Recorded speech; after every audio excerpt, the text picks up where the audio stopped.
तो अगर हम लेफ्ट कॉलम में देखें कि वो क्या है, और राइट में हम पूछ रहे हैं कि क्या वो बनना चाहेंगे, हम उनके लिए क्या अपेक्षाएं रखते हैं, तो वहां तक पहुंचने का जरिया क्या है, वहां उन चीजों को प्राप्त करने का और ये निर्धारित करने का कि ये चीजें बन पाए, वो बड़े होकर इस तरह बन पाए। तो इसका जवाब बहुत ही सरल है। जो हम जिन अनुभवों की बात कर रहे हैं वो केवल इन 5 पॉइंट से जुड़े हैं। उनके स्वास्थ्य की सुरक्षा जो बहुत जरूरी है, जो उनकी नींव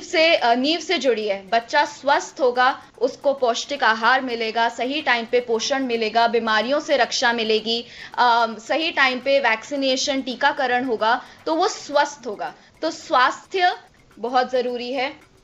प्यार भरे बड़ों का साथ, जिनके ऊपर बच्चा भरोसा कर सकता है, जिनके साथ बच्चा खुश रहता है, अपने आप को सुरक्षित पाता है, ऐसे लोग जो बच्चे पर ध्यान देते हैं, उनके साथ समय बिताते हैं, उनकी आंखों में आंखें देख के उनके साथ बातचीत करते हैं, उनको खुद से बातचीत करने के बहुत सारे मौके देते हैं, ऐसे बड़ों का साथ होना बहुत बहुत जरूरी है। इसके अलावा एक सुरक्षित और समावेशी वातावरण, एक ऐसा वातावरण जहां बच्चा फिजिकली यानी उसके शारीरिक सुरक्षा, मानसिक सुरक्षा और पूरी उसके भलाई का ध्यान रखा जाए, जहां बच्चे भय महसूस नहीं करे, जहां बच्चे को ये ना लगे कि मेरे साथ कुछ गलत हो सकता है। तभी अनुभवों से जुड़ने की उसकी क्षमता बढ़ेगी। अगर बच्चा एक ऐसी जगह पे हो जहां वो बहुत भय महसूस कर रहा है किसी बड़े की वजह से, या फिर उसे लग रहा है कि वो सुरक्षित नहीं है, उसको डर लग रहा है, या सामने आने में उसको दिक्कत हो रही है, या उसे ऐसा लगता है कि शायद मुझे शामिल नहीं किया जाएगा, या अगर मैंने कुछ बोला तो मुझे नकारा जाएगा या मेरे ऊपर ध्यान नहीं दिया जाएगा, तो चाहे आप कितना भी सुंदर वातावरण दें, वो बच्चा उस वातावरण से नहीं जुड़ पाएगा। सीख को और अनुभवों को बढ़ाने के लिए स्वास्थ्य, सुरक्षित, समावेशी वातावरण जहां बच्चा अपने आप को खुला पाए, जहां बच्चा ये समझे कि मैं कुछ भी बोल सकता हूं, कर सकता हूं और मेरा ध्यान रखा जाएगा। इसके अलावा एक संवेदनशील और उत्तेजक वातावरण, इसके बारे में आगे भी हमारे सेशन में काफी चर्चा रहेगी कि एक संवेदनशील उत्तेजक वातावरण का क्या मतलब है, कि क्या हम बच्चे को एक ऐसा संस्थान, एक ऐसी जगह दे सकते हैं जहां बच्चे के पास अपॉर्चुनिटी हो, जहां बच्चे के पास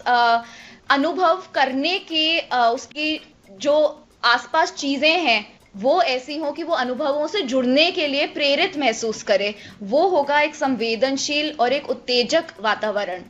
और सकारात्मक देखभाल, ये जुड़ा है प्यार भरे बड़ों के साथ से, जिसके बारे में हमने अभी भी बात करी कि किस तरीके से बच्चे की देखभाल के लिए हम सभी जिम्मेदार हैं,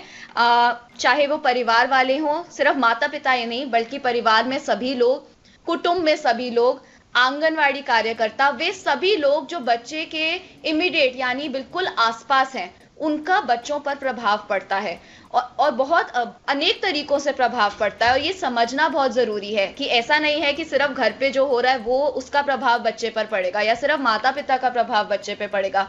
कुटुंब का, आसपास का नेबरहुड जो आपका है, जो कम्युनिटी है, जो आंगनवाड़ी कार्यकर्ता है, जो आंगनवाड़ी की सेटिंग है, उस सब का बच्चे पर बहुत ही गहरा प्रभाव पड़ेगा, उसकी अनुभव करने की क्षमता पर प्रभाव पड़ेगा। और ये हम समझ चुके हैं कि अनुभव करना और खुलकर अनुभव करना कितना आवश्यक है पूरे जीवन के लिए और हमारे विकास के लिए। अनुभवों के विकास को और हम अलग अलग क्षेत्रों में भी समझ सकते हैं, विकास के क्षेत्रों में विभाजित कर सकते हैं अपनी समझ के लिए। संज्ञानात्मक विकास, जिसे हम बौद्धिक विकास भी कहते हैं, शारीरिक विकास, रचनात्मक विकास, भाषा एवं संख्यानात्मक विकास और सामाजिक और भावनात्मक विकास। इनके बारे में थोड़ी चर्चा भी करेंगे, पर यह समझना जरूरी है कि ये जो क्षेत्र हैं, ये हमने, अगर हम बच्चों के अनुभवों के बारे में बात कर रहे हैं, हम कह रहे हैं कि उनका संपूर्ण विकास हो, तो इन क्षेत्रों को समझना बहुत जरूरी है। विकास को इन क्षेत्रों में विभाजित करना जरूरी है, पर यह याद रखना भी जरूरी है कि कोई भी विकास क्षेत्र बाकी के विकास क्षेत्रों से टूटा हुआ नहीं है या अलग नहीं है। समग्र संपूर्ण विकास इन क्षेत्रों से जुड़ा है और सभी क्षेत्र एक दूसरे से जुड़े हैं। तभी अगर हम इन क्षेत्रों के बारे में समझें, ये समझने की कोशिश करें कि विकास को कैसे विभाजित किया जा सकता है, तब हम इस कोशिश में सक्षम हो सकते हैं कि हम बच्चों को इन क्षेत्रों से जुड़े अनुभव दैनिक रोजाना तरीके से प्राप्त करवा पाए। बहुत आसान है, हमने पहले भी इसके बारे में थोड़ी सी चर्चा करी कि बहुत जरूरी है कि बिना किसी महंगे खिलौनों के, बिना किसी ऐसे वातावरण के लिए जो सिर्फ आर्थिक समूह को बहुत ही जो आर्थिक स्थिति से स्वस्थ हो, सिर्फ उनको प्राप्त होगा, ऐसा नहीं है। अनुभव बहुत ही सरल, दैनिक रोजाना आसपास मिलने वाली चीजों के साथ,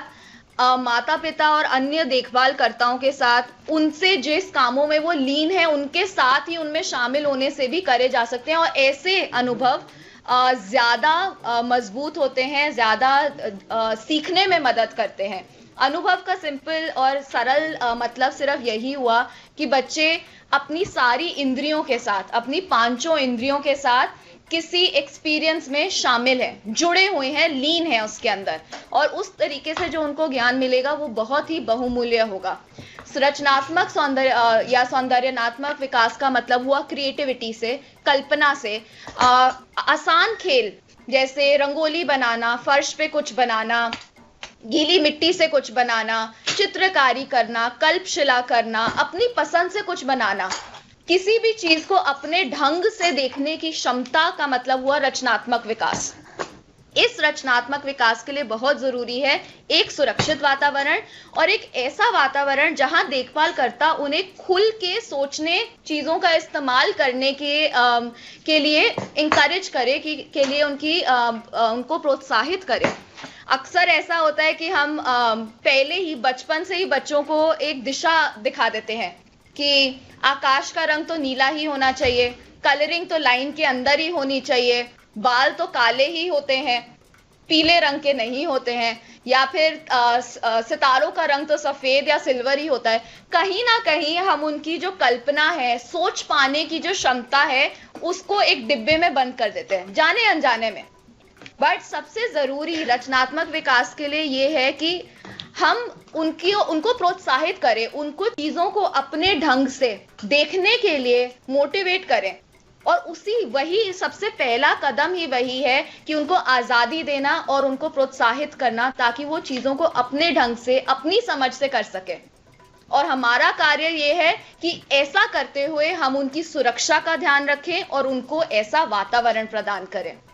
इसी के साथ अगले क्षेत्र की बात करते हैं। अगले विकास क्षेत्र है संज्ञानात्मक विकास, जिसे अक्सर बौद्धिक विकास भी कहा जाता है।